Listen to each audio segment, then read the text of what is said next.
అందరికీ నమస్కారం. వైఎస్ జగన్మోహన్ రెడ్డి గారు ఏ కార్యక్రమం కోసం రోడ్డు మీదకి అడుగుపెట్టినా జనానికి వస్తున్న ఫస్ట్ ప్రశ్న ఏంటంటే అసలు జగన్ గెలిచాడా ఓడిపోయాడా. అసలు తెలుగుదేశం పార్టీ మీడియా అయితే షాక్లో ఉంది.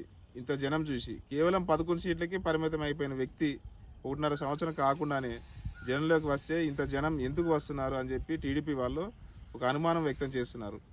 హైదరాబాద్కి వస్తే కాదు, రాప్తాడుకు పెళ్ళికి పోయినా అక్కడ ఆ జనం చూడండి. ఆ జనం చూసారా, ఆయన పెళ్ళికి పోయిండా లేకపోతే సిద్ధం సభకి పోయాడా, మీరు క్లియర్గా కాన్సన్ట్రేట్ కనుక చేస్తే జనం రావడం ఒక ఎత్తు, వచ్చిన వాళ్ళు ఆనందం చూడండి. ఎక్కడో ఉన్న జగన్ని ఒక హాయ్ చెప్పాలనో మాట్లాడాలనో మేము ఓడించలేదని చెప్పాలని జనరల్గా ఈ జనాల ప్రశ్నలు అవి. హైదరాబాద్ పోతే కడప నుంచి కర్నూలు నుంచి జనాలు వచ్చారన్నారు. జగన్ అన్న వ్యతిరేకులు మొత్తం. మరి ఈ రాప్తాడు పెళ్ళికి ఎక్కడి నుంచి వచ్చారు? 7 అడుగు పెట్టిన జనం చూస్తే ఇసుక చూసినట్టే ఉంటుంది.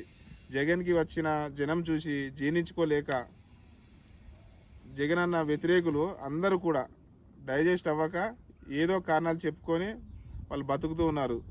ఆ టీవీ ఛానల్, ఎల్లో మీడియా అందరూ ఈ స్థాయి ఇమేజ్, ఈ ఫాలో ఉన్న లీడరు, అది ప్రాంతీయ పార్టీలకు, అది ఒక ఓడిపోయిన పార్టీ, 11 సీట్లకి పరిమితమైన పార్టీ మా పార్టీ. అందుకే అందరి ప్రశ్నలు ఓడిపోయాడా ఓడిచ్చారా, మరి ఏ కారణంతో చూడాలో తెలియదు. కానీ మరొకరికి సాధ్యం కాదేమో నాకు తెలిసి ఈ స్థాయి జనాలు ఎగబడటం. ఇంకో లీడర్కి మనం చూడలేమేమో మన జీవిత కాలంలో.